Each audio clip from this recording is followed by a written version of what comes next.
Get this off the screen real quick. Good evening, Jets fans and fellow football fans. It's been a bit since I did one of these. First of all, I want to say to all of you, happy holidays. I hope everybody who celebrates Christmas had a great Christmas. And for the New Year's, since I won't be streaming until after New Year's, I want to say I hope everybody has a happy New Year. I will save that for all towards the end, but I appreciate everybody that continues to like and subscribe to the channel, continues to support the channel, share out, do all the good stuff regardless.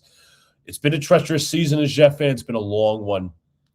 And we continue to be embarrassed as Jet fans year after year after year.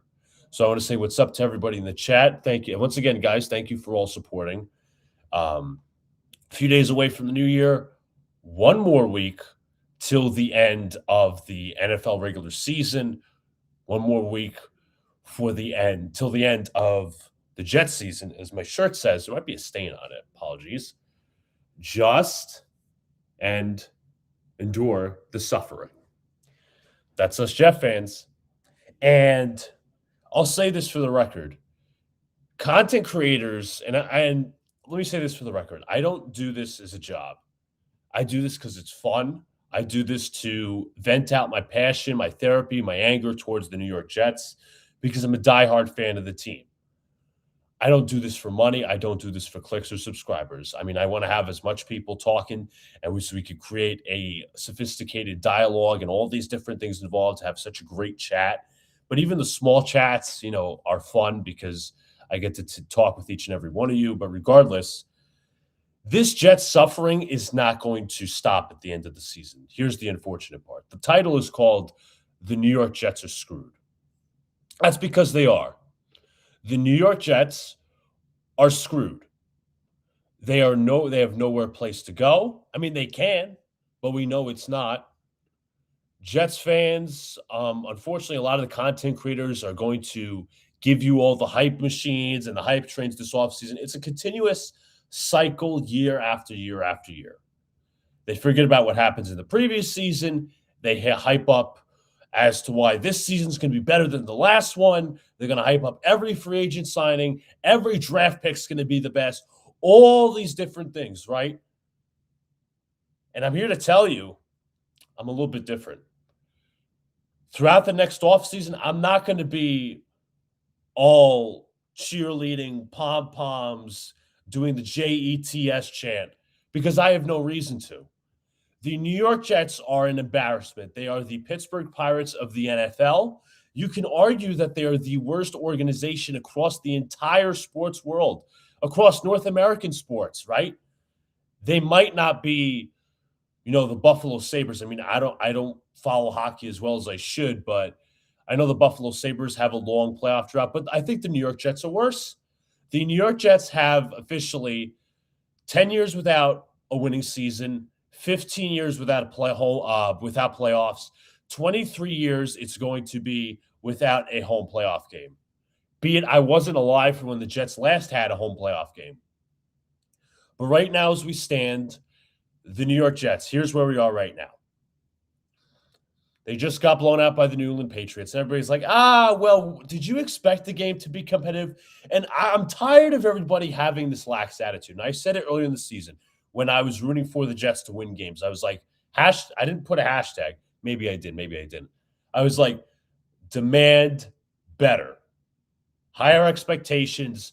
This is an evaluation year, which I completely understand. The Jets weren't going to win this year. They weren't going to win 9 games, as some fans predicted, which was insane.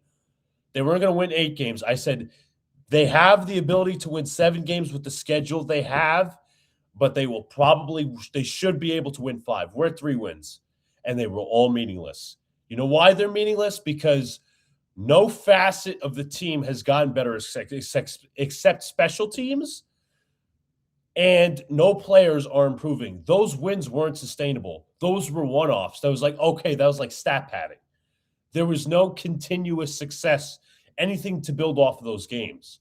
The Falcons, okay, they beat the Falcons. Sure, let's look at the Jets' schedule, right? Let's pull this thing up. Look at all the games. So they beat the Falcons. Then they get crushed by the Dolphins. They get absolutely obliterated by the Jacksonville Jaguars. obliterated by the New Orleans Saints, obliterated by the New England Patriots. But everybody was cheering on the Falcons wing. And no, and I'll tell you this, and as I said, I don't do this for a job. I don't do this for subscribers or money. But I will tell you this. There was a certain content creator who's not admitting they're wrong and saying, fuck your tank. That person is not admitting they're wrong. I'm gonna leave them nameless because I don't see them.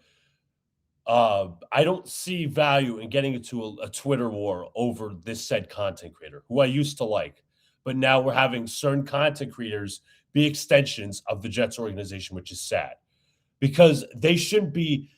The reason to be a content creator as a Jet fan is to be objective, sure, and to give your fan takes. Combine that into one, not to be an extension or a paid extension of the organization. I'm not a paid extension of the organization. I'm not a shill for the organization. I'm a Jet fan first, but I can include objectivity in certain takes. I am very objective. I will call things as I see it. If there's a certain part of the team that needs praise or deserves praise, I will give it to them. If there's a certain part of the team that deserves blame, I will blame them and I will call them out. But I will not right now because there is no reason for optimism.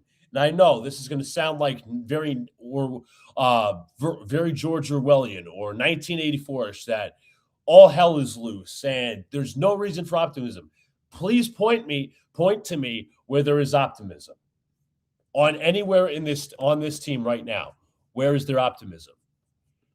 There's a certain tweet from Rich Cimini that we're going to look at that the Jets have been one of the worst December teams across the entire history of the NFL.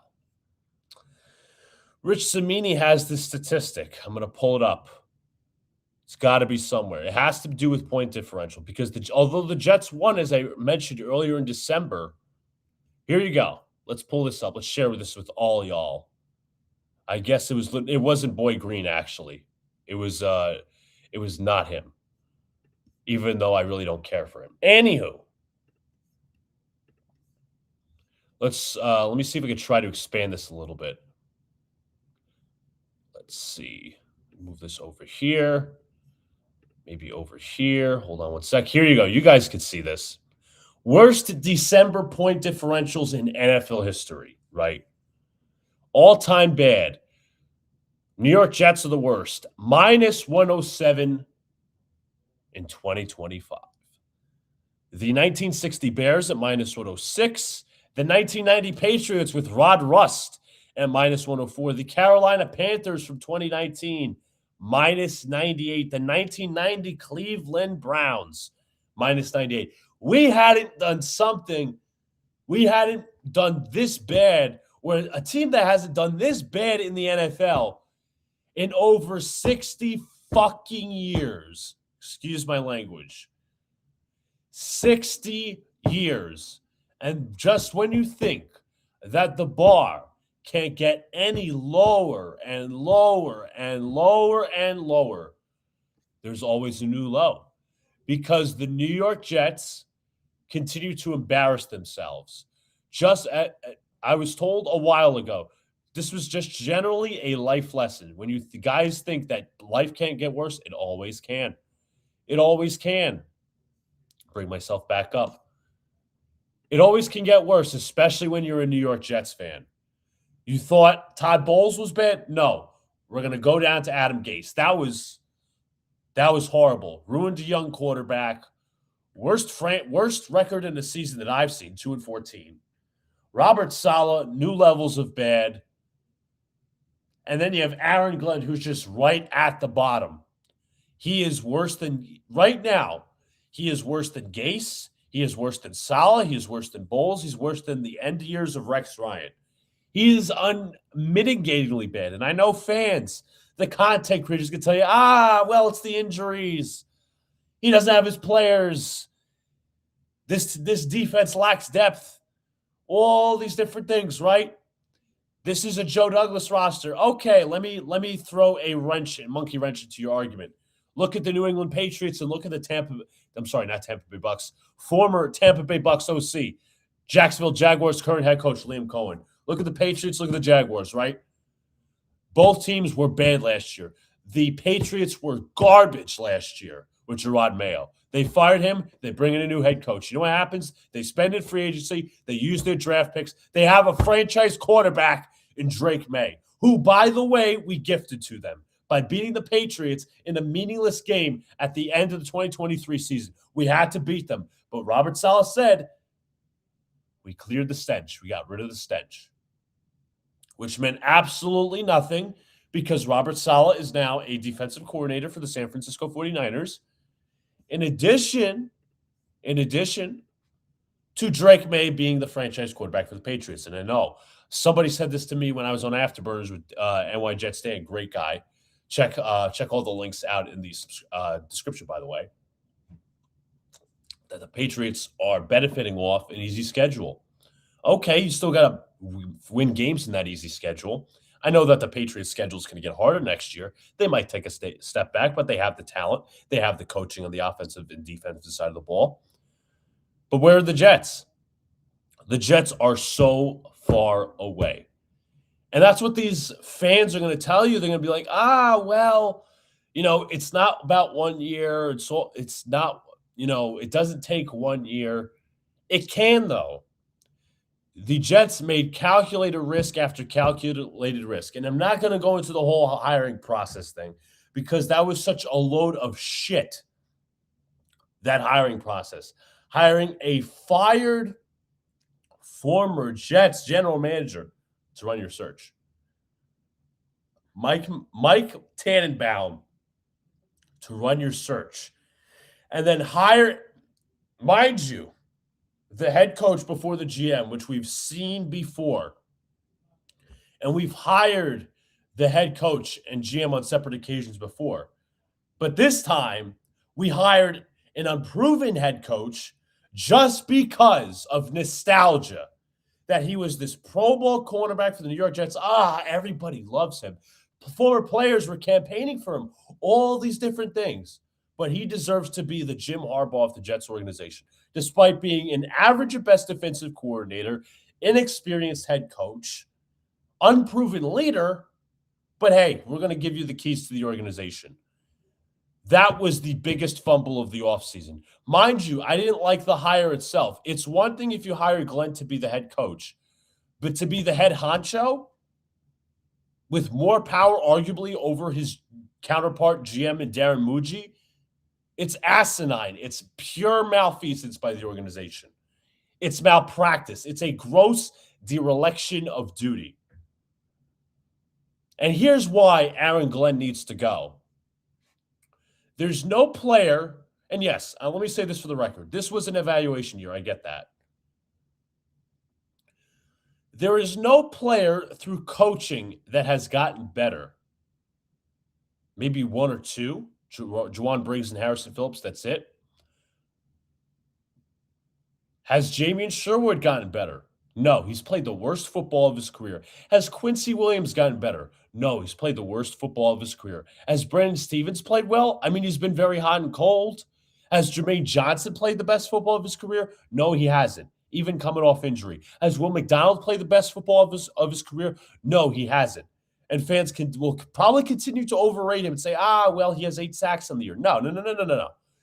He had 4 sacks in one game. And that skewed the statistics.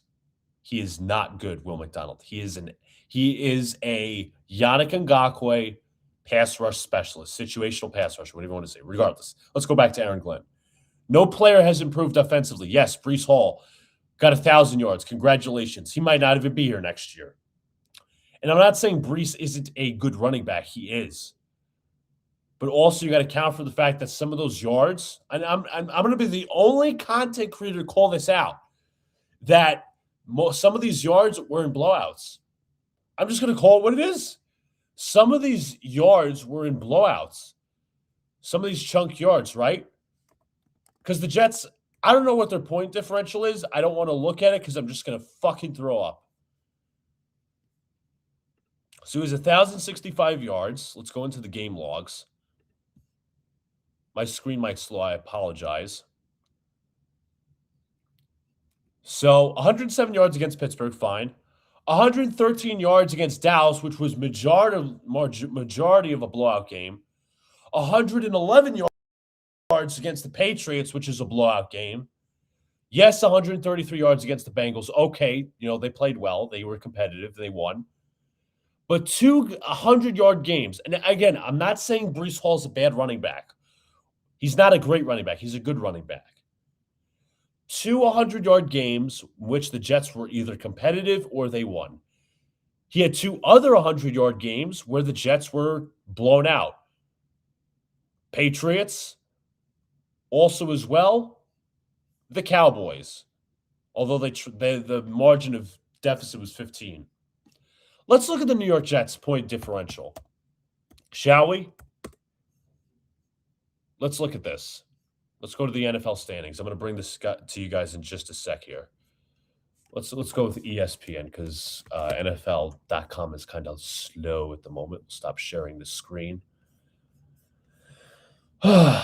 Let's share the screen. Let's go to ESPN real quick. The New York Jets, minus 176 point differential. Dolphins minus 49, Bills plus 89, Patriots 142. Second worst in the entire AFC. Only to the Raiders is the worst. And here's funny. People say, you can't fire Aaron Glenn after year one. Well, Ian Rappaport basically crapped on that idea by basically saying the Raiders are likely not to bring back Pete Carroll next year. And obviously for good reason. Surrounding the whole tanking stuff, Max Crosby, whatever. You can fire a head coach after 1 year. It's possible. It's feasible. If you have enough evidence, if there's enough wrongdoing and malfeasance, if there's a dereliction of duty going on, if nothing has gotten better from year to year, you have the right to fire that head coach. Let's look across the NFL, right?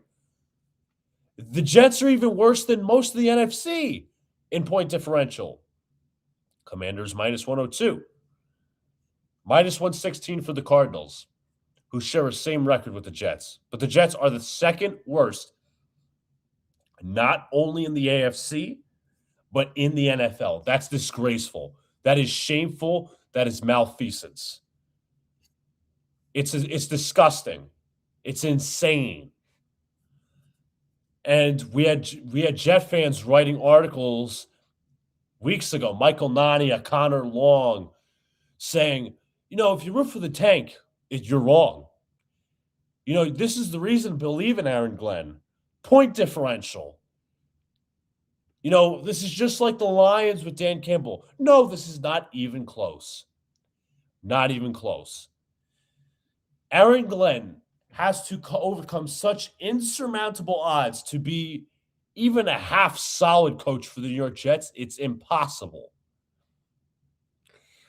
One of my biggest critiques of Aaron Glenn was putting up this bravado earlier in the season, talking big, just in general about the team, yelling at the media, getting feisty with the media despite having 0 wins.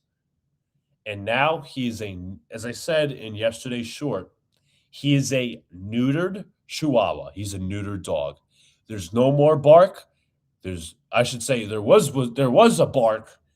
There's no more bite. Or there never was any bite because the Jets really didn't win many games this year. They didn't improve. The coaching was terrible. Please, someone tell me, right? Tell me. What successful head coach in their first season, don't give me Dan Campbell, who fires their defensive coordinator or a coordinator mid-season and goes on to be successful in their first year, in year one? Aaron Glenn hired Steve Wilks, and that failed miserably. Aaron Glenn didn't take blame for it. It was Wilks' system. As he said, listen, in fairness, you let your defensive coordinator run his system, which is fair. You want to be CEO head coach. You don't want to be too interfering on the defensive side of the ball. But if you want to be a CEO head coach, you have to realize when things are going wrong. Hey, I might need to step in.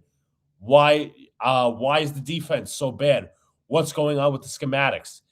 That's when you have to interject when things are going bad. Players complained about the stubbornness of Steve Wilkes, the scheme, how bland it was. Glenn didn't step in. That's not leadership right there. That's not leadership.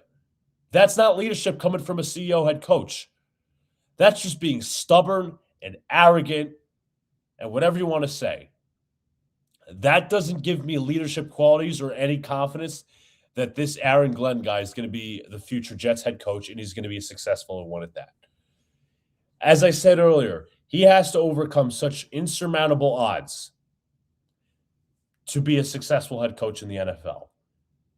And I'm not even talking about whether the Jets can win a Super Bowl with him. We need to know if he even, A, can develop a quarterback, or B, if the Jets can make even the playoffs with Aaron Glenn. Here's the reasons that I would fire Aaron Glenn solely based upon the handling of the quarterback position. Yes, people are going to say, well, which quarterback did you want this year? If you didn't want Aaron Rodgers to compete, who did you want? There wasn't many options. Okay, I would have gotten Jacoby Brissett, Jameis Winston, 2 options right there. But the handling of the quarterback position, no players or unit has gotten better. His all bark, no bite to the media, and his poor leadership. That's about 4 reasons to fire Aaron Glenn. Number 5, you can look to the point differential. There's no competitiveness. I just brought up the statistic about the December Jets, how they're the worst December team in the history of the NFL, spanning 60 years in point differential. Blown out and blown after every game. And that comes with the territory. This team is still undisciplined.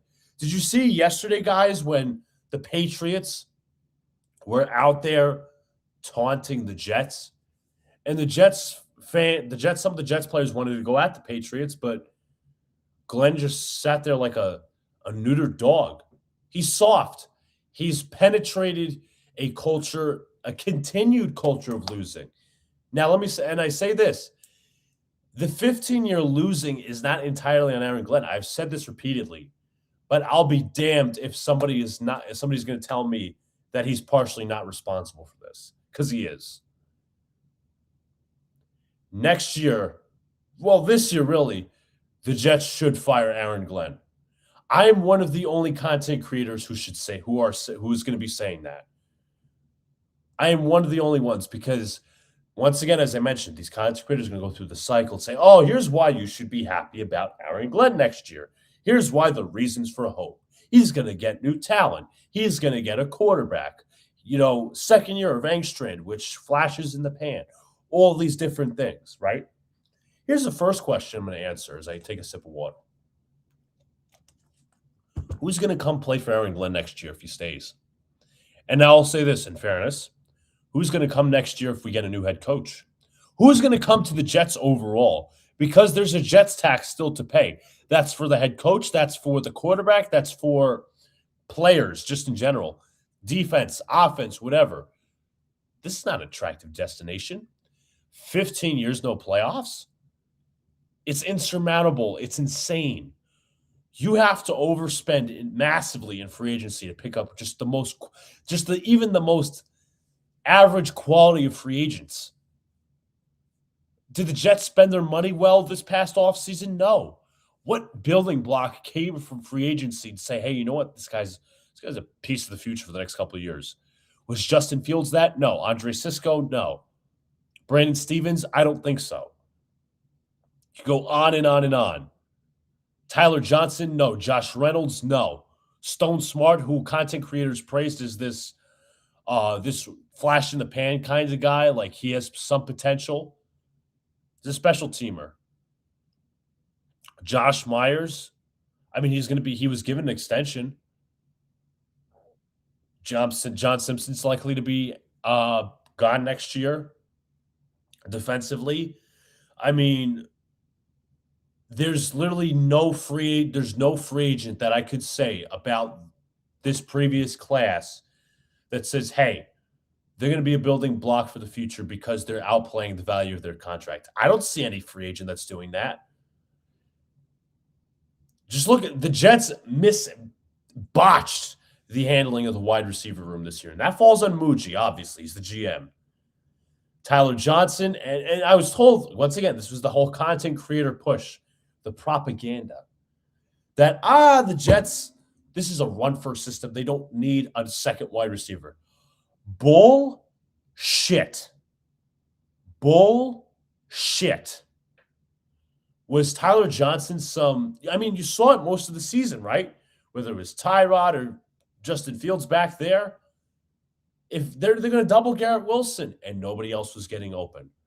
Was Tyler Johnson getting open? No. Josh Reynolds? No. Alan Lazard, who's gone? No. They botched that. The tight end room. Mason Taylor's okay. Jeremy Ruckert, overrated by Jets content creators and fans because the sentimentality of him being a Long Island Jets fan. I'm sorry, he stinks. You literally could draft another tight end too for the purposes of blocking or even sign a guy like Daniel Bellinger in the offseason. Tight end 3, nobody knows what's going on there. But there's no look at free agency. There's nothing.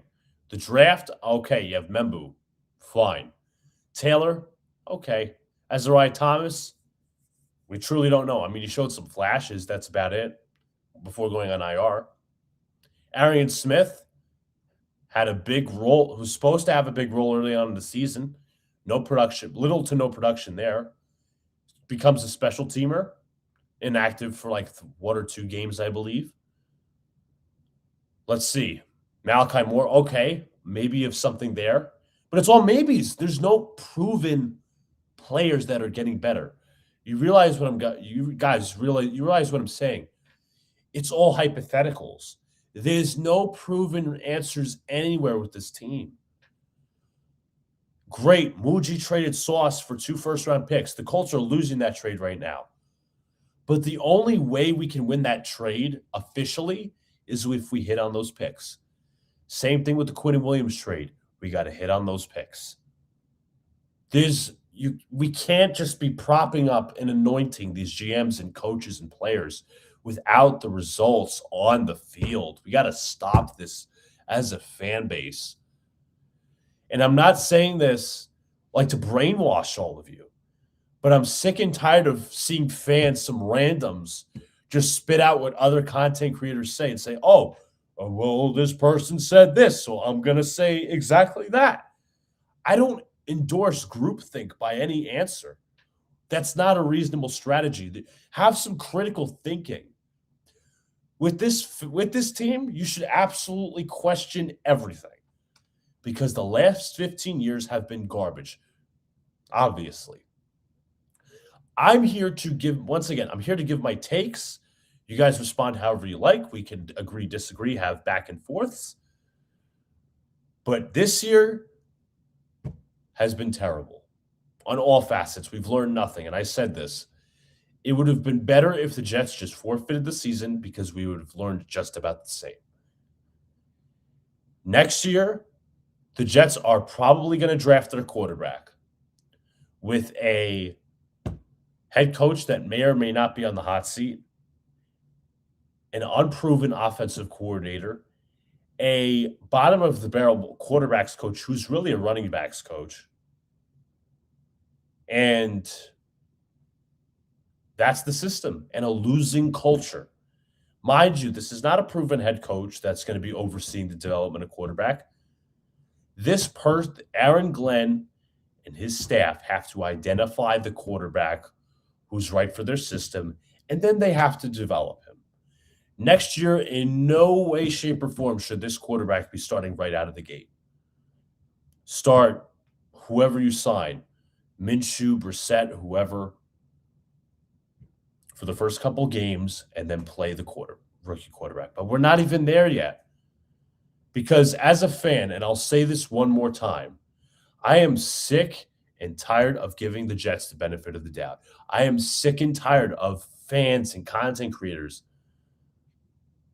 just lobbying for the team and giving reasons for like optimism and doing all these things, creating these little hype trains, which fans are just carrying on throughout the offseason. Oh, we're going to do this year.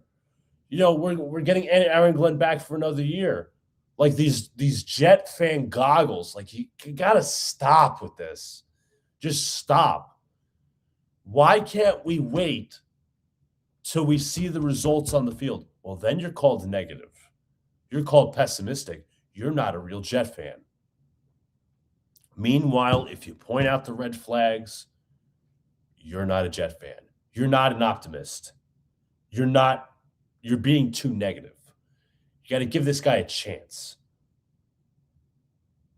The Jets are a bona fide disaster. And to answer Aaron Glenn's thing about earlier in the season, talking about, I want this to be a team that the fans are proud of. Now, let me ask all of you, even if you're not even a Jets fan, are you proud of this team as currently constituted? The culture, the players, the leadership, the coaching. If your answer is no, I think that's the correct answer. I don't know how you could possibly say yes. Even people, I got to shout out two people real quick. We got on Twitter, obviously this is on Twitter, Gunny from New York Jets Situation Report and Dom C, who works closely with Talking Jets. Those two, and I'm going to shout out another two names, Tyson Roush and Kevin Sirkin from Let's Talk Jets Radio, have been turning up the heat on Aaron Glenn in the last couple of weeks. I'm sorry, I don't see any other content creator doing so. And now let me provide some nuance to a conversation, that has been elicited by some content creators and some fans as well, popular fans on Jets Twitter. Well, they're tanking. Isn't this what you wanted? Jets fans are never happy. Jets fans are never happy. They're losing for the tank. This is what you wanted, and they still fucking complain. No. We're losing, and we're tanking, and we're learning nothing. That's the problem. If they were losing competitively and there was you could see a semblance of coaching or development going on, they'd be like, okay, we're losing games, but at least we may have the coach next year for years and years to go on. That's the problem I have, because there's clearly a lack of nuance in that discussion. The New York Jets are a rudderless ship, and there's nowhere to go. They can fire Aaron Glenn. They can. Don't let any content creator tell you they can't fire a head coach after 1 year, because you can. It's been done before. And I don't know who it was. There was somebody else, and I'm going to point out this report. Armando Salguero, who used to work with the Miami Dolphins, now works for Outkick with Fox, said that Aaron Glenn's job is not necessarily safe, although Diana Rossini said a couple weeks ago, conflicting reports, that Glenn's job is likely safe. Now, could Woody Johnson's mind change? Who knows? It could be a situation where, Glenn might have been safe weeks ago, and now this team's getting absolutely blown out to the point where Woody Johnson has to make a change, and I think he should. But let me ask you fans this, right? To all the positive fans, and even us fans here in the chat. Next year, you keep Aaron Glenn, keep Muji. You ride into next year coming off a 3-win season, hell, maybe even 4. God help us if the Jets win another meaningless game. Regardless, not the point. It's two things. Well, it constitutes two things: fans and free agents. What's your selling point to want to play for the New York Jets as a player in free agency, whether you're a possibly returning free agent, Quincy Williams, Breece Hall, John Simpson? What's your selling point to the fans who pay through the nose to go to a toilet stadium, MetLife Stadium to be exact? What's the selling point? What's the ROI? Because every single year, Jets season ticket holders pay through the nose. And Ticket prices have increased 4 of the last 5 years despite 0 winning seasons. We haven't even come close to a winning season. Closest we were was 7 and 10 2 years in a row in 22 and 23. Um, what's your selling point? Because most of those November, December games have been meaningless. But you're better off buying tickets on the secondary market for a fraction of the price. But regardless, let's go back to the main discussion. You're a player or you're a fan. What's the selling point for the New York Jets next year? Because it's all blind faith. It's like, oh, well, we might draft Fernando Mendoza or Dante Moore. Well, who's going to develop them? But regardless, what's the selling point? I'm so serious, and you guys can answer this if you want. I know you guys are probably like, well, there's no selling point. You're absolutely right. There is no selling point to the New York Jets right now. Next year, you want to go buy a ticket or just go to MetLife Stadium because let's be real, most of the core fan base of the Jets is in Queens and Long Island. If you're from Long Island, you have to travel through Queens into Brooklyn, into Staten Island, into Jersey. Travel how many hours? Endless tolls in New York. Hell, even Jersey, I think tolls. Yeah, tolls in Jersey. You have to pay for parking. You have to pay for concessions, the mid-food at MetLife Stadium. You obviously have to pay for your game ticket, whether it's your season ticket or your secondary market ticket, which is through the roof, just to sit in a glorified toaster or air conditioner, whatever moniker you want to say. It's disgusting. The ROI for Jet fans is at an all-time low. And obviously, fans, once again, the cycle, I talk about it.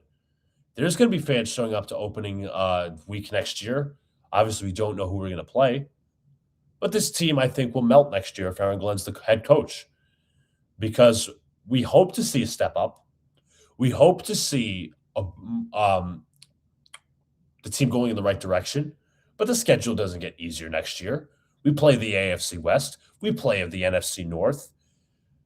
You had two playoff teams, the Bears winning the division, the Packers heading in. The Lions just missed the playoffs, but I think they're going to head back next year. I don't know what the Vikings are going to do. But regardless, the New York Jets will face a tougher schedule next year. And I'll say this for the record. I live in Tennessee. What's my even not shitting on the Titans. They're a bad team, and obviously we don't know what's going to happen with them. Should I drive 2.5 hours on a Sunday to Nashville next year just to go see the Jets? Should I really drive 2.5 hours next year to go see the New York Jets play in Tennessee? In Nashville, specifically. I don't see any reason for it. This year, I was better off not going to a Jets game because they had 3 games which I could have gone to. All in the state of Florida. Tampa, Jacksonville, and Miami. Miami was on Monday Night Football. I was working. Luckily, I didn't go. Tampa, luckily I didn't go because the Jets eventually got walked off on.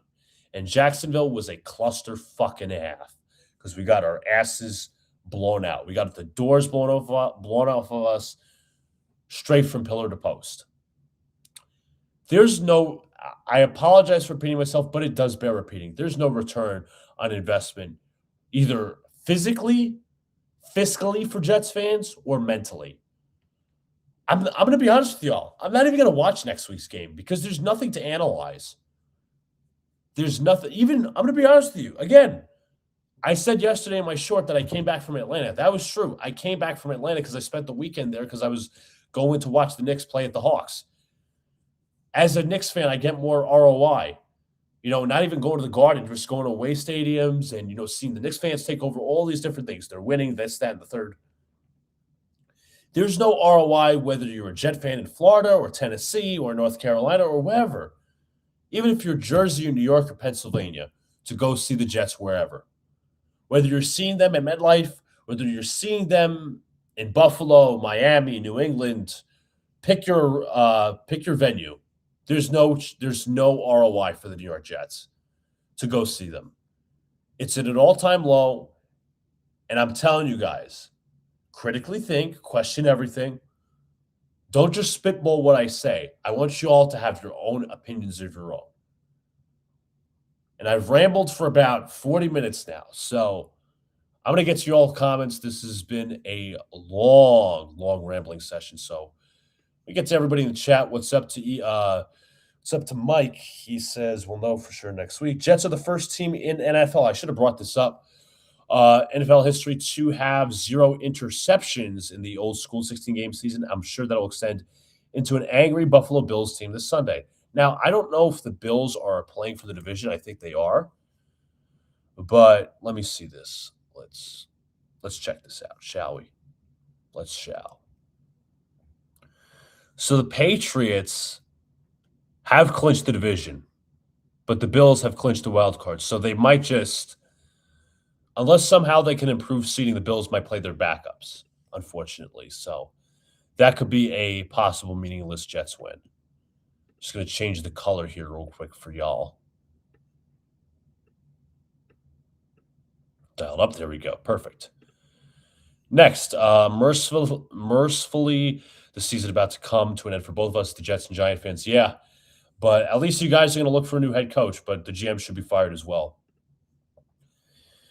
Jets fans blaming Wilks fully ignored the fact that Steve Wilks had a better defensive resume than Aaron Glenn, so did Salah. Not finding the root of the problem is in the locker room. AG, you're absolutely right. I think a lot of Jet content creators gave way too much grace to Aaron Glenn for firing Steve Wilks without noticing that it's not absolutely not ideal to fire your head coach. Fire your defensive coordinator in year one. It's absolutely not ideal, especially for somebody who was handpicked by your head coach. So Jets fans, once again, giving too much grace to the coach. It's up to Armand. Yeah, Woody does love those types of grifters or content creators, so to say, and those fans. Yep, AG walking back the comments today, questioning the effort of the players. Yeah, real quick. Aaron Glenn talked about how disappointed yesterday he was in the effort of the players, questioning the effort, all these different things. But today, he's like, I'm proud of the effort. That's what I talk about when he doesn't have the strength in his convictions. He's not a leader of men, never has. I'm for Glenn and the staff to get fired, but I don't trust Woody to do it. No. Unless it's somebody like Muji or Spielman, somebody notable in the front office that tells Woody, hey, you got to fire this guy, he's staying. And that's the sad part because Woody's not moved at all. Woody's stubborn and he's cheap. That's the problem. That is the biggest problem. It's sad. It's incredibly sad. Pirates have Paul Skeens. The Jets don't even have a cornerstone franchise player. The Sabres are on a 7-game winning streak, only 1 point out of the playoffs currently. See, they're close. JJ PFF is playing as in Jermaine Johnson's playing like the worst defensive edge guy in pro football. Before the trade, there was an offer for a second-round pick. The Jets said no. They should have taken it. I don't know what. I think the Jets were holding out for a third-round pick or something like that, it was a first-round pick. The Jets were holding out for a 1. Eagles wanted to give up a 2. Don't understand what the discrepancy was. That's like this amount of a margin. Because the Eagles are making the playoffs, and that first-round pick is going to be latter end of the draft anyway. So it's like, what's the difference between a first and a second? I don't get it. The Sabres have missed the playoffs the last 14 years. All Jets wins against – yeah, you're absolutely right, Mike. You're absolutely right. He has not beaten a starting quarterback yet, which is embarrassing. Didn't beat Aaron Rodgers, didn't beat Baker Mayfield, didn't beat Dak Prescott, didn't beat Drake May, didn't beat Josh Allen, didn't beat Tua. None of those guys he beat, but we beat Dylan Gabriel, who's benched right now, Joe Flacco, and Kirk Cousins. Embarrassing. Missed chance by Darren Muji. Trade them. Wilson, JJ McDonald, whoever you can trade for pieces, do it now before it's too late. Yep. While their value is still high. I did not realize, Lisa, that you were right. I know you are talking about not worth a name drop. I guess it was, not, as I said earlier, it was not Boy Green. It was somebody else. In this day, in 2003, the Jets won their division. At 9-7 versus the Packers, I was in 11th grade in high school. Jesus. That was, if that was 03, if, let me see. Let me check the date of that. Jets beat Packers.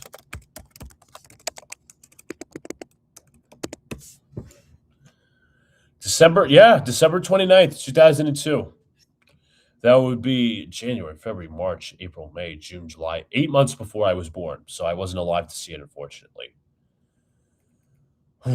Brady Cook's 28.6 PFF grade is the worst single season grade among all quarterbacks with at least 150 dropbacks in the PFF era since 2006. Poor kid. Yeah, he was thrust into a no-win situation, dude.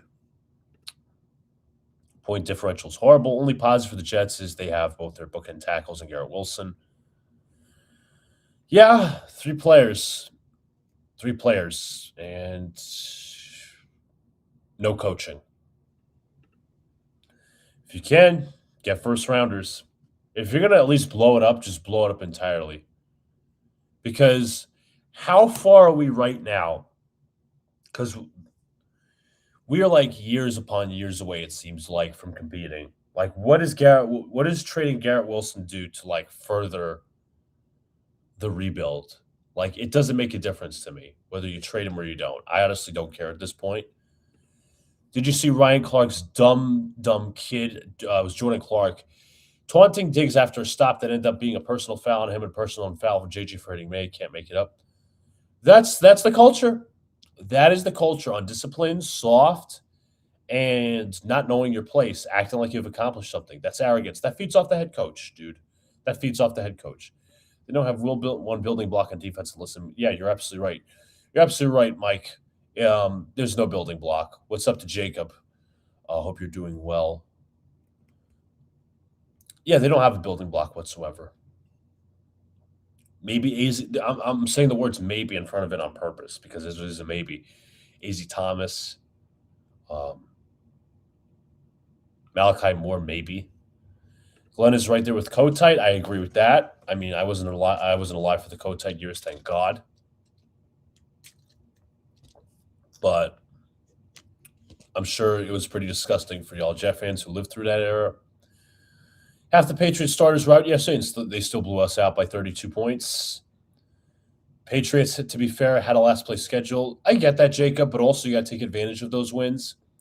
The Patriots won their division. They did what they had to do. Their coaching is really good. Drake May is on the rise as a star quarterback in this league. You know, if it wasn't for Josh Allen or whoever, I don't know the latest in the MVP race. Drake May is arguably in consideration. I think even Drake May even made the Pro Bowl this year, if I'm not mistaken. I know it's a fan vote, but Drake May, he's very much in the running for MVP. I mean, I know May made the Pro Bowl last year, but this year was more well deserved, and he really took a step forward. So they have something there. Obviously, has to pan out to next year and years beyond, but you got to take advantage of that schedule. You have to, and you obviously have to build upon it for years and years to come. But as Jet fans, we can't complain. We can't. I also wish people would stop with with blaming Mike Vrabel, NYJ Mike on Twitter especially, with blaming Mike Vrabel for breaking some sort of unwritten rules. I'm sick and tired of the softness coming out of this fan base. I'm sick and tired of it. I'm sick and tired of the Jets being soft as a team and being laughed at by the divisional opponents and being walked all over. To love May, though, that's a great question, Mike. It's a great question. I said it. I said it when it happened. I said they should have taken the 1 year entire thing of Rodgers' cap. Take your medicine, and next year you'll have more money. Instead, the Jets were stupid. They were stupid, and they decided to take the cap hits in both years, which is malfeasance. You're absolutely right, Mike. I completely get your question, and the answer is they're stupid. I lived through 95, 96, and I'm here to say this is worse than those times, at least in 96. They had talent in the squad. The Jets don't have talent, coaching, or ownership. All starts at the top, Eagle Fang. Starts at the top. What's your view on the quarterback draft market? It's 1A Mendoza, 1B Dante Moore, although they will say Dante Moore is seen as having more potential. Mendoza is seen as a little bit more pro ready. But we'll see because and the challenge with Mendoza is that a lot of people, or I should say, some scouts, some analysts are saying that he basically played a lot of easy defenses at times, but when he played up against the more difficult defenses, he didn't play as well. So I think this Alabama test, which I think is on New Year's Day, let's look that up. Alabama versus Indiana. That is January 1st. Yep, on New Year's Day. That's a big test.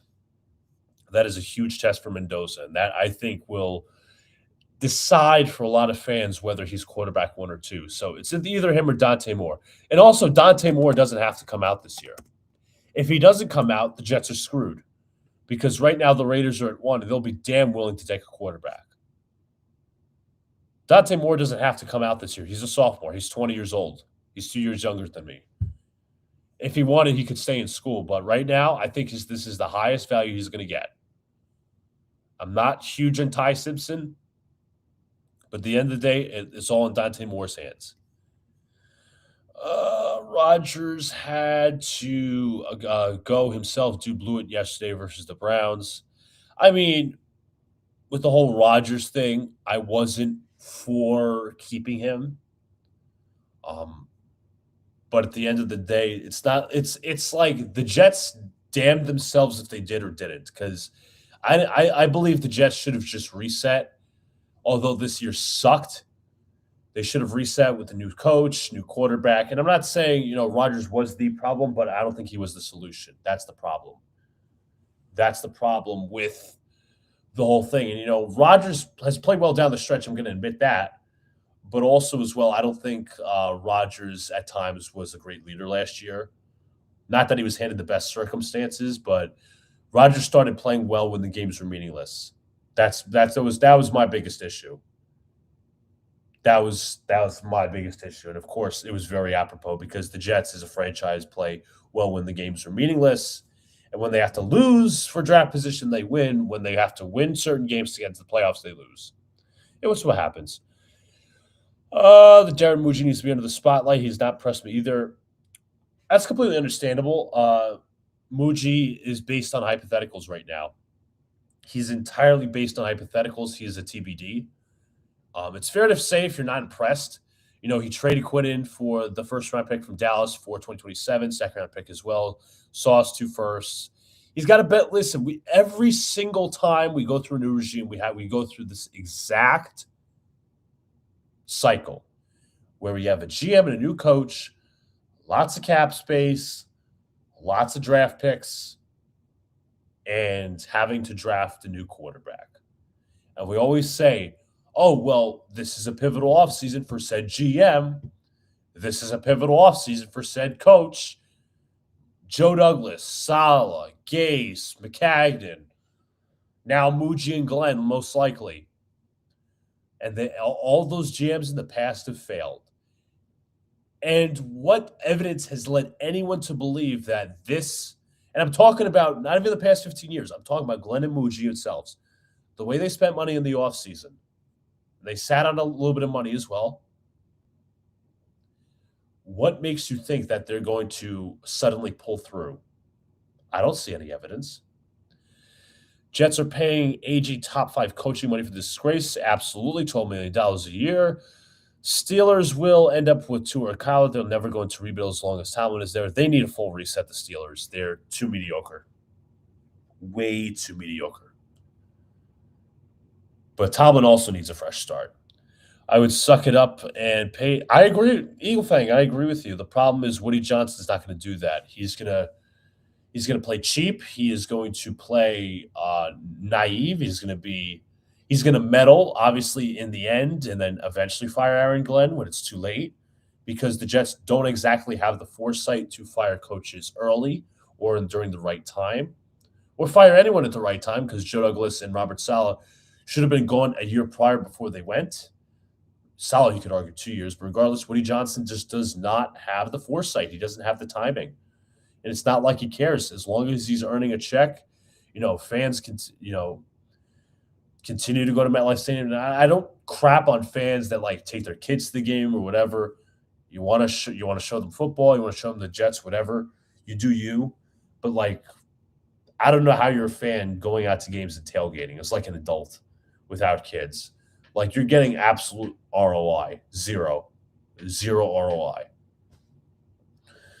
But Woody Johnson's stubborn, and he's not surrounded by football people. That's the biggest issue. And Woody does not want to stay away from the football business.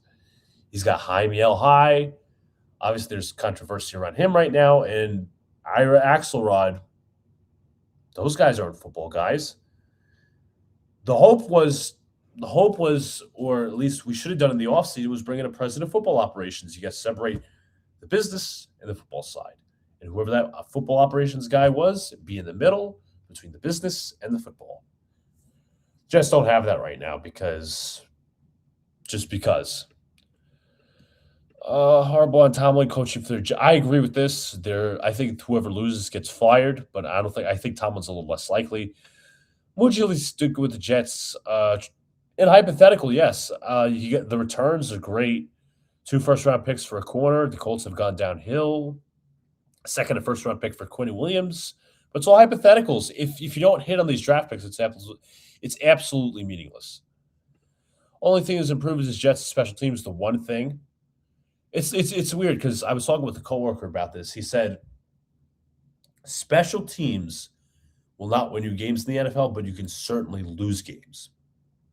Because he brought up a specific example in which the Chargers, you go back to, I think it was 2008, I want to say, or 2007, when they had the number 1 offense and top 10 defense, but they had the worst special teams unit, which they missed the playoffs. So I'm not saying special teams isn't important, but it's not an all-world, it's not a world beater. It's not the end-all be-all. That Aaron Glenn fake punt twice the same drive should have gotten fired alone.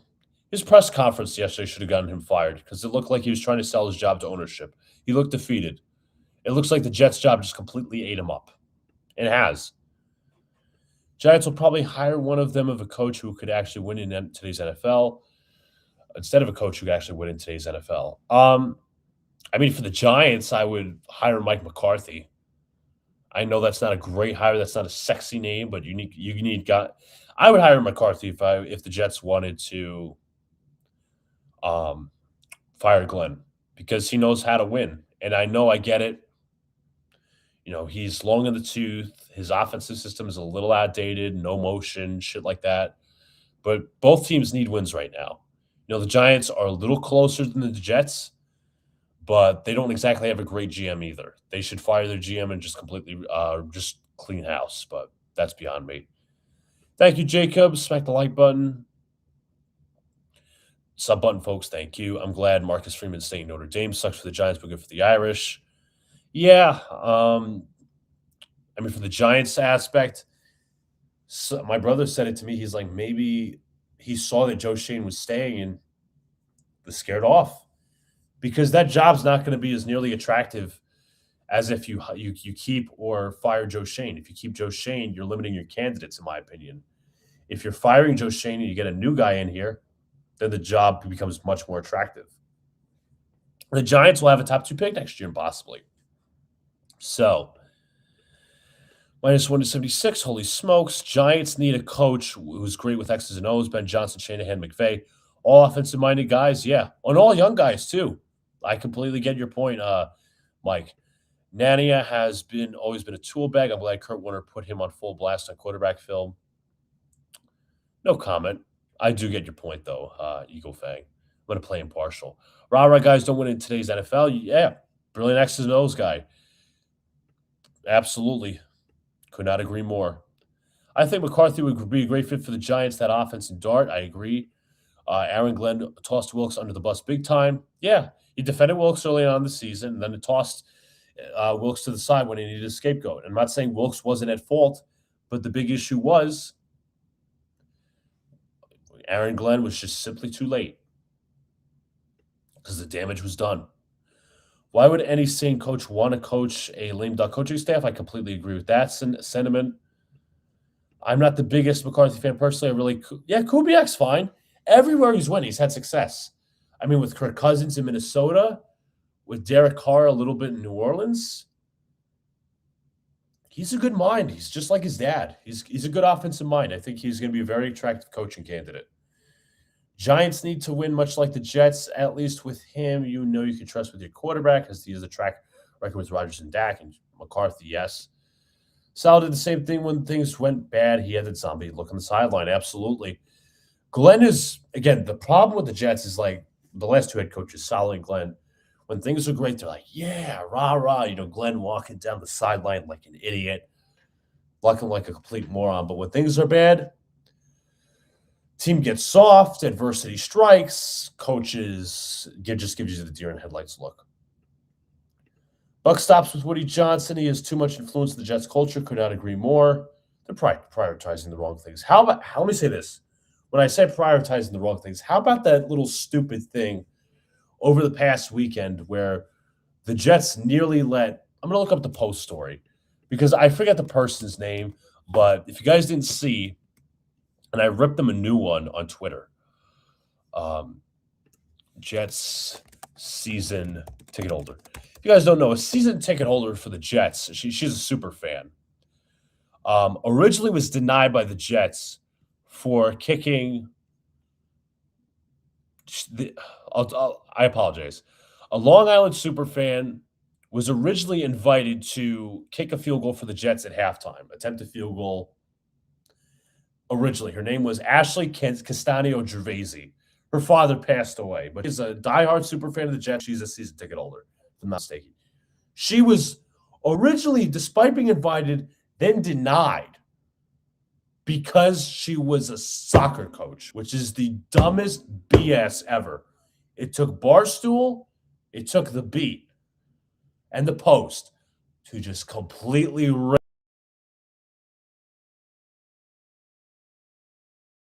Jets organization. And the Jets are like, oh, okay, optics folks care about the wrong things. And that was stupid by the Jets. The entire organization should be ashamed of themselves for even denying her in the first place. Insane. She didn't win the $100,000, but that's not the point at all. Glenn says, stays the Jets will have a. Oh, oop, it's a little bad connection there. Let me click on this comment. Here we go. Sorry about that. Glenn says that stays the Jets. Yeah, they will be down in the doldrums next year if he stays the head coach. Let's see. I'm trying to pull down more comments. I do. Rucker gets a contract extension. Ever since he has more flags than catches, and Myers that was extended fumbled the snap and gave up so many sacks and Sherwood extended. Poor player evaluation. Poor. Disgusting. One of the worst linebackers. Yeah, Jamie Sherwood's been horrible. Played like one of the worst linebackers. I agree. Worst part was watching some Jet fans wishing injury. Oh my God, yes, that was and NYJ Mike was one of those. One of the more popular Jet fans. I'm like, you got to be stupid. I'm going to say it right now. You got to be stupid to actually wish injury when your team's getting the shit beat out of them because the Patriots are breaking some sort of unwritten rule. How about this? Don't lose. Don't lose. Patriots are playing a grown man's game. The Jets were being pushed around until the Patriots let up. They could have scored 80 on them if they did not let up. They benched May. Yep. His day was done with 5 minutes left in the third quarter. Fans that defend incompetence make me laugh. They just kind of anger me a little bit. I mean, they kind of make me laugh too because they're delusional, but to each their own. Fuck no, I am not proud of this disgraced team. I agree. I saw that comment today. Yeah, let's see. They are losing because they suck, not because they were tanking. Only one NFL team is tanking. That's the Raiders. I agree. Raiders should be punished for it. I saw Evan Roberts do a poll for if the Jets should keep Glenn. Shocked to see 40% voted yes. I mean, the fact that 60% say they want him gone is alarming. Because, the intuitive thought is, oh, you should keep a head coach for a second year, let him get his players, blah, blah, blah, blah, blah. Just shows how many fans are done with them. But I think we're slowly starting to see a minority of Jet fans who are like, hey, we gotta keep this coach. But that's the majority is now a minority. MetLife is largest prison in the nation. I think that's an insult to prisons there, Eagle Fang. Raiders are probably going to fire Pete Carroll, and the Jets are going to keep Glenn. Make it make sense. It doesn't make sense. This is the New York Jets. Raiders and Jets are kings. Oh, dysfunctionality. Yeah, I agree. Bills are playing for playoff seeding. They have to set a tone for the playoffs. If they choose to play their starters, yeah, I want to see a loss. If Glenn can't even beat the Bills' backups, then that should be final nail in the coffin. We'll see. Some of the Jets content creators said that the Jets bullied Woody Johnson into letting that woman kick the field goal for 100K. If your bullying worked, AG would have been fired 2 months ago. It wasn't the content creators, dude. I could be wrong, Eagle Fang. I could be incredibly wrong. Not one content creator I saw was bullying Woody Johnson to push for that soccer coach, or that I shouldn't say soccer coach, I should say that lifelong fan to kick the field goal. That was all done by the Post. That was all done by Barstool. It took the Jets to completely, you know, have egg on their face with Barstool and the New York Post to switch it around and finally invite Ashley back, which is, as I said, she never should have been disinvited in the first place. Content creators don't do shit in terms of trying to push a narrative for the organization. If anything, they're giving the organization grace. I'm sorry. Like I'm done with that kind of narrative. I'm done with kind of that nonsense. Yep. Yes, man. Absolutely. Woody did not want to pay her because Nick Folk has a 100K bonus for hitting his field goal last Sunday. Explains so much. Yeah, Woody's cheap. Morgan Moses had 90% playing time with the Pats, so we get a fifth round comp pick back instead of a seventh rounder for him. Nice. 2 years away from me, 2 years away. Yeah, that's the mantra of Let's Talk Jets Radio, but that should be a mantra for all Jet fans. I'm gonna mention Clark's kid was taunting while the Jets were down 4 scores. That dude, we've seen that so many times with Jets players. Braxton Berrios did it against the Chiefs a couple of years ago. I think it was Javelin Guidry who did that against the Patriots in 2021. We never learn. Only ring the Jets will have in their lifetimes is they find a love of our life and marry them. Yeah, yeah. You're better off getting married before seeing the Jets with a ring. Woody Johnson is in his mid 70s. When will he have his Leon Hess moment and demand results now instead of saying he does not have a playoff mandate? Because Woody doesn't care, dude. Woody does not care at this very moment. He's a businessman. It's weird, right? Because Eagle fan, you're a Yankee fan. Hal Steinbrenner does not care about the Yankees one bit. He's all business. He's all about the bottom line. Doesn't know anything about baseball. I bet he couldn't name you like the top 10 players on the Yankees right now. But Woody Johnson's weird because he's cheap, but there's times where he doesn't care where he should, and then he's times where he shouldn't care, but he does. He's focused on the wrong things. It's simple. Remember when his brother said the Jets will never have a playoff mandate ever when Gase was hired? Shows you how they just don't care. Donnie Moore should stay. Save yourself from the Raiders and Jets. Completely agree. If you're talking about if you want to save your college career, or you can force Eli Manning and say, hey, I'm not playing for this franchise. Make the college money. Woody is more mad at the report cards than his team being a dumpster fire. Once again, I just said, I agree, Mike. Worried about the wrong things. The Giants missed their playoffs in 2010 because their punter was so bad. Matt Dodge, of course. Aaron Glenn throwing away his Jets legacy of the past is by taking his job. He won't be remembered as one of the best Jets of all time. He'll be remembered for being bottom 3 worst Jets coach of all time.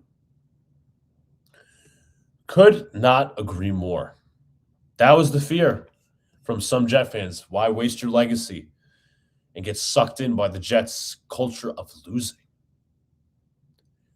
But Aaron Glenn, again, as I said earlier, it would have to be insurmountable odds for the New York Jets for him to turn it around. It's sad. It's incredibly sad. And I said from the beginning, whether you like the hire was completely meaningless. Everybody was rooting for this guy to succeed. But he's let the fans down so badly. And he lacks true self-awareness. He could talk about how he has a plan in his head, not on the field, in his head. He said that, Mike, by the way, in yesterday's press conference. He could talk about how, trust the process. I want this to be a team where the fans are proud of. It's going to take patience, block by block, whatever. What's up to yes, Jacob? Yes, sir. Yes, sir. Yes, sir. I see you. I see you. All these stupid little quotes, but he's let the fans down because I think he bit off more than he could chew. He said in February it's going to be a win now team, yet they let go of Aaron Rodgers. And listen, and any smart fan knew that this wasn't going to be a win now year, but he set the bar so high, and then he moved the goalposts. Okay, now we're going low. Now the bar is much lower, and even then we're lower than the bar. We're still missing the bar. Like it's that one meme like the bar is low, but holy fuck, disappointed but not surprised. I said it, Mike. You're absolutely right. The Jets could absolutely have a hard time attracting free agents. Doesn't just because you have 90 million in cap space and all these draft assets, potentially a new free agent quarterback, doesn't mean you're going to attract free agents. You don't have a winning culture. You have an unproven head coach. You're going to obviously hire a new DC. You have an OC who's unproven. You don't have a lot of answers right now. You have more questions than answers, which is no surprise. Aaron Glenn was the reason I sold on being a Jets fan as a kid. This hurts me more bashing this guy. He's let me down big time. He's let a lot of fans down big time, dude, and I feel for you. I didn't see Aaron Glenn play, but I feel for you. I understand. Thoughts on the quarterback draft class? Mendoza 1A. 1B is Dante Moore. Now, Moore, obviously, as I mentioned earlier, might go back. Could take the NIL money, or he could declare for the draft. He's only 20 years old, so he can realistically go back to college for another season or two because he's only a sophomore. But, it's up to him. Let me see who Oregon plays next. They play Texas Tech on New Year's Day, 12 o'clock. That's going to be a fun game. I guarantee you. Yeah, you're absolutely right. Joe Cat, who was once on what they call the Jets Turbulence podcast, he's also on Jets Twitter. He's great. He's funny. Said the same thing, Mike. If it was Jason Sehorn as the head coach, fans would not care. I mean, fans wouldn't care in the sense that they would be much harder on him. They would be all over just going insane. Absolutely insane. Fire Sehorn. This, that, and the third. The level of grace that this coach has gotten because he was a former Jet is absolutely insane. Let's see. Thank goodness for the Colts. Collapsed their pick, went from pick to 32 2 months ago to 18. You can go lower than 15 after Sunday if the Colts lose and a bunch of teams wins. That's true. I did see that. Oof. Jokic might have a torn ACL. Ooh. Ooh. Prayers for Jokic. That would hurt for the Nuggets. Luca, why would you give a unproven head coach a CEO type job? Well, I didn't give it to him. Why would the Jets give it to him? I got one word. Let me see if I can write this down. On this little page I ripped off here of my Yankee calendar.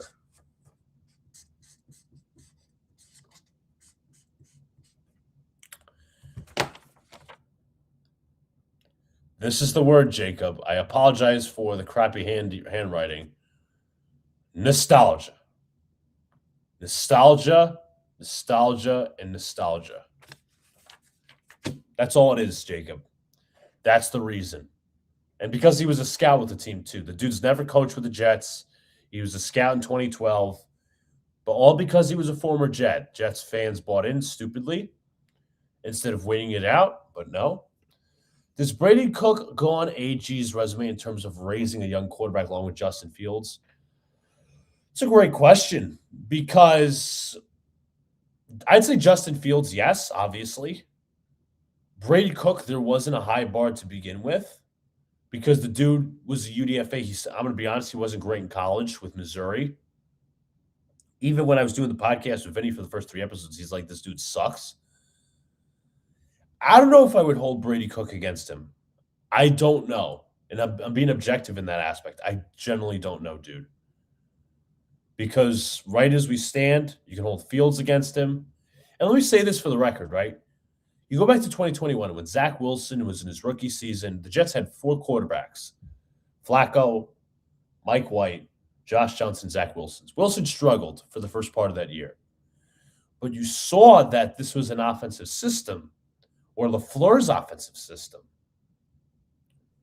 was being played well and being executed by their quarterbacks: Josh Johnson, Mike White, Joe Flacco. Zach Wilson wasn't obviously Zach Wilson was having his rookie struggles. No other quarterback besides besides Justin Fields has played well in this offense. Even Justin Fields hasn't played well in this offense. So that makes me question Angstrom a little bit. You guys going back to the Senior Bowl. A few of my UConn guys are going to be there playing down there. I would love to, Jacob, but I don't think I will be down there this year. Alex won't be either. He's not doing content full time anymore. So unfortunately, we won't be down there. Alex can focus on his reporting duties. I'll focus on my my producer duties at the station. But I love the Senior Bowl. I like Mobile, but I apologize. No Senior Bowl this year, but I will see if I can get analysis, cover it from the outside from here at home. I don't trust Glenn, so my other question would be: did Justin Fields quit on the Jets, or did Aaron Glenn send him on purpose for the tank? I think he quit. I think Justin Fields quit on the Jets. His comments talk about that's life when he was benched, I think said it all. Justin Fields is not a leader. I thought he was, but he's not. I think he quit. I think he quit on the Jets, and I think it was not last week, but either a week or two ago, where the Jets were considering using him for certain packages. And Justin Fields was questionable 50-50 with injury status. Fields said, no, I'm not ready yet. He quit. So he's going to be gone next year, and rightfully so, because that was a disaster of a signing. It's not only that they signed him, to evaluate the roster, the offense. They signed him to a treacherous contract, which has money beyond next year, which is insane to me. You'll be paying, as I mentioned a few weeks ago, you'll be paying Justin Fields and Aaron Rodgers $57 million in dead money. That's an atrocious use of assets. Luca, thoughts about potentially going receiver in draft and go quarterback next year, and go by quarterback next year, use Tyrod as a bridge. Okay, are you saying next year select wide receiver only, or wide receiver and quarterback? Because if you select wide receiver and quarterback, that's fine. You go, I don't know, Dante Moore, and then select Mekhi Lemon or a receiver of that sort to pair with Garrett Wilson. That would be great. And you have Adonai Mitchell right next to him is the 3. That would be great. But if you're saying only wide receiver in another position to where you just wait on another quarterback, just wait till next year, you have to win games next year. There's no excuse. Because you need to be able to prove, I got what you're saying, Jacob. Thank you for confirming. That would be an unmitigated disaster, in my opinion. Now, if it was – no, it wouldn't even be that, because next year they're likely going to keep these clowns. If you go into next year not drafting a quarterback, you go wide receiver, and you select another position in the first round, you have to win games next year. There's no excuse, because you need to be able to prove that you can win without a quarterback. The roster is supposed to have upgrades next year. You're telling me – you can't tell me next year that, it's going to be another 5-6 win season. No. You need a winning environment around this quarterback. And for 2027, if the Jets draft a quarterback, you're likely either going to have a new regime or you're likely going to have a what you would call it, a regime on the hot seat, the old regime, Muji and Glenn, which is a recipe for disaster. And I know Giant fans like Jackson Dart, but he was picked under not the greatest of circumstances. There's a certain word I want to look up.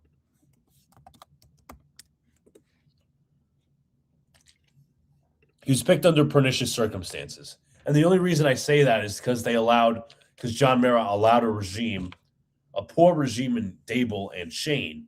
Let me change my ad here. I apologize. He allowed a poor regime to, in the names of Joe Shane and Brian Dable, to pick their quarterback when he shouldn't have. That's the problem. And now you're in a situation where Dart, besides yesterday, took a step back a little bit without Dable. And it's not, here's the thing, Dable's not a great head coach. He might be a good offensive mind, not a great head coach. That's the problem. And now you're having Jackson Dart go through another system and another head coach. This is going to be his third head coach, his second, I would say, regular head coach, not interim, he'll be having next year, which is disgraceful. Well, it's malfeasance. You don't want to do that to a young quarterback. That's setting up for failure. Grades on coaching. Brees Hall is a goner. I think so, in my opinion. I think he wants to get the hell out of here. Grades on coaching staff. Head coach, F. I'm going to be honest with you. He has done nothing to impress me. At most, probably a D+. Special teams, I'll give us either a solid B or a B+. Hell, I could go A- if I wanted to. So I'll go. Didn't start out the year strong, but I'll say B+ because they finished out well. OCD+, give him like a C or C-. Defensive coordinator, absolutely F. 2027 has the star wide receivers we have not seen since Julio Jones. What is Jeremiah Smith is in that competition? I know. Wait on wide receivers. Jets could have 3 top 10 picks in 27 draft. Absolutely. Shane and Dable shouldn't have gotten that quarterback excuse when they passed one into. Yeah. Absolutely right. Absolutely right, Mike. They won meaningful games at the end of 23. They missed out on their chance in Drake May. And I'm not saying Jackson Dart can't be a good quarterback. Drake May's balling. Caleb Williams is balling. Jaden Daniels, despite this year, I think he's got a bright future ahead of him. The problem was with Dart, as I said, picked under pernicious circumstances. But he'll have a new coach next year. Don't worry, Luca. Yeah, Glenn says he has a plan. We just don't in his head. We don't see. Yeah, that's what the fans are going to buy into. That he has a plan in his head. I have a plan in my head. I had a plan for my show in my head. For this show in my head. You guys have all plans in your head. Just haven't seen it yet. That's clinically insane for what he said. Cam Coleman, yep. Is a stud who he just transferred from Auburn. Tony in 2028. Let me see. I feel like I've heard the name. Malachi Tony, I think his name is. Yeah, Malachi Tony. Yep. That dude's young, yeah. Malachi Tony, 2028. Jeremiah Smith. Yeah, there's going to be a ton of names. Yeah, those comments were asinine from Aaron Glenn. Absolutely asinine. Smith and Williams. Yeah, Jeremiah Smith. Look at this Williams guy.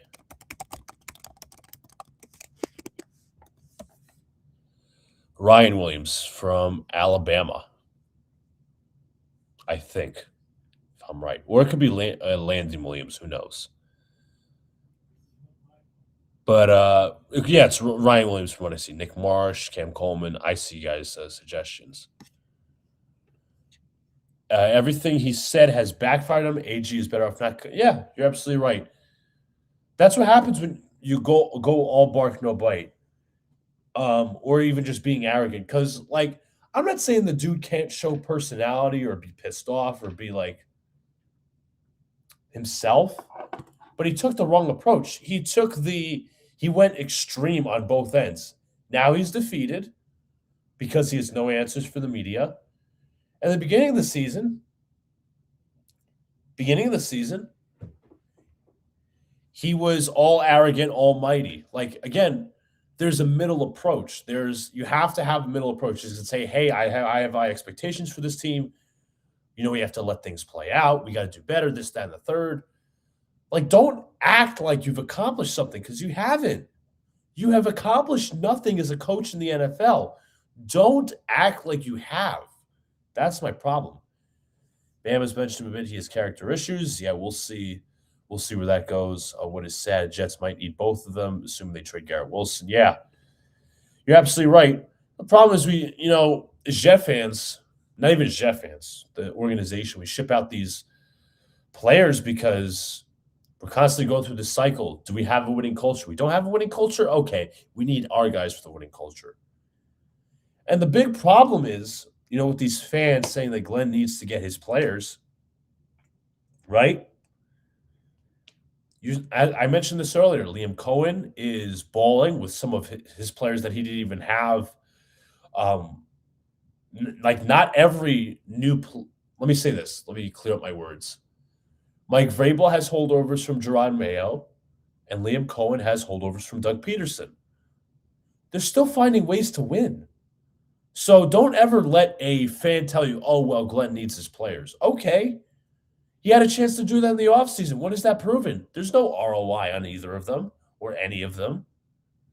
It's sad. It's incredibly sad how some of this fan base is just stooping to new lows to simp for this guy just because he was a former player. The fanboys and the fangirls with their pom-poms waving up in the air just like you just don't care. JETS, Jets, go team, go. I'm sick of that mindset, man. I'm sick of that. And I don't come on here being negative like, "Oh, I want to be negative." No, I want to be fucking positive. I want to tell you why, this team's going to have optimism year in, year out. But I can't because it's not reality, dude. Guys, it's not reality. It's just not based in reality. I'm not going to sit here and lie to you guys. I'm not going to sit here. As I said before, I'm not the most analytical. I'm not going to break down every stat in the book. I'm not the most consistent when it comes to posting content. But for fuck's sake, I'm going to be the most objective. I'm going to be the most real. So, same with Niners. They don't have Bosa or one of their defensive stars, and they're still winning. Yeah, you're absolutely right, bro. They can overcome certain scenarios. The Jets, however, can't. Even though Saleh's defense from the Jets carried over to the 49ers, yeah, it was the same 4-3 system, very similar. Glenn also didn't bring any Niners, Lions to help implement the culture. Yeah, you're absolutely right, bro. You're absolutely right. They didn't trade for anybody from the Lions. They didn't sign any free agents. Instead, DJ Reed went to the Niners. Fuck. He went to the Lions. Instead, we had players go over there instead of them coming to us. And it's difficult for me to say, like, "Oh, we're going to sign Alex Anzalone next year." No, you're not. Alex Anzalone is either going to re-sign with the Lions or go elsewhere. He has no reason to sign here. I want to talk about playoffs and Super Bowl chances and talk about how good this quarterback or player is, celebrate victories. We were stuck in reality where someone can look away and not deal with it. But for me, this is my therapy. I talk. Yeah, this is for not just like, us Jet fans, also football fans. As I said, I encourage sophisticated discussion, objective discussion. We all get along here. We can debate our views and stuff. But, this is not a fun team to be around or a fun team to root for right now. This is embarrassing. It's embarrassing at all fronts. Browns played with pride this week. They beat Rodgers and Yeah, that's the team that's playing with pride. Look at the New Orleans Saints, guys. The New Orleans Saints were expected to be bottom of the barrel, terrible, worst quarterback room in the entire NFL. Shuck Rattler. As currently constituted, they have more wins than the Jets. They blew us out. That's coaching. And I'm not here to say that the Saints are some great organization, but they have a coach that gets the most out of it. They were in competitive in more games than we were. Dolphins, you said it, Eagle Fang, winning down the stretch. And there were some fans, I have to take shots at my buddy Armand. He said the Dolphins were going to be worse than the Jets this year. They weren't. Jets shills will make up wide excuses. Yeah, simple. They'll say the quarterback, all the players on IR, and all these different things. Meanwhile, the Saints are winning with Tyler Shuck. Yeah, Saints are winning.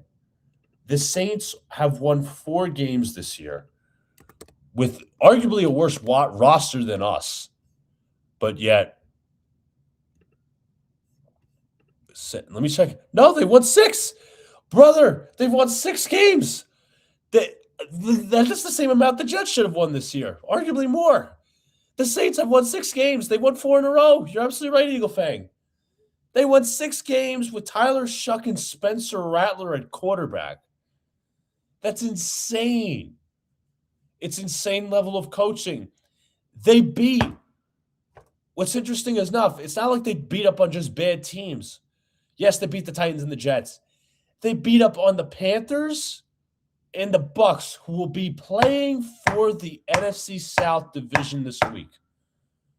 And I know that's probably the worst division in all of football, but I think there's some sort of recognition that goes with that. 2 teams at the top of the division you beat once. You took a bite out of them. That says something, dude. That shows you that there is some sort of coaching going on over there. Kellen Moore, hell, even Brandon Staley. They competed with the Bills. They beat the Giants. Let's see what the other team they beat. Did they actually beat the Panthers twice? No, they did. No, they didn't. Let's see. Hold on. I gotta pull this all the way down. Okay. They beat the Panthers twice. They beat the Panthers twice, who are now competing for the division. Insane. Don't ever, when you look at the Saints as an example, I'm not saying there's this great team. Don't ever let a Jet fan tell you that you can't compete with these teams. That's bullshit. That's fallacy. It's sophistry. The Saints have a real head coach. I agree with that. Jets only flexes they won more games than the Colts since the Gardner trade. Speaking Gardner, the first player to go over 1. Yeah, that's hilarious. Bucks once, Panthers twice. Says to me that's a team trying to fight. But they might win 7 games this year, which is insane. Because I don't even remember what record I had them at. I had them like one of the worst teams in the NFL, and now they look semi-competent. I don't know how Saints fans feel, but I would feel pretty damn good. Pretty damn good if I was a Saints fan. Like, okay, I don't know if the Shuck guy is good, but at least we have a head coach, a good offensive mind. But it is what it is. But I've ran for about an hour and a half. I want to thank you all. This has been my most active chat in terms of the Jets fan therapy. Most certainly, I will be back next week to recap the season. I might have to get a guest on and talk about. Might have to set up 2 live streams next week, folks. Jets fan therapy session and a possible end of season recap, whether the season was a failure or a success or whatever is like that. But thank you all for engaging with me. Sorry for my negativity. Well, I should say I'm not sorry, but it's the state of the Jets right now, folks. But without further ado, folks, if you haven't already, hit the like button, subscribe, do all the good stuff. Share this out. Follow the links down below. I'll follow you guys back. I always do right by my fans, but I'm just going to put this in here. Without further ado, folks, not only just have a good one, have a safe rest of your week, your weekend. Most importantly, because I won't be back before December 31st. Have a very happy New Year. And enjoy it with family, must I say. See y'all, folks. Have a happy New Year.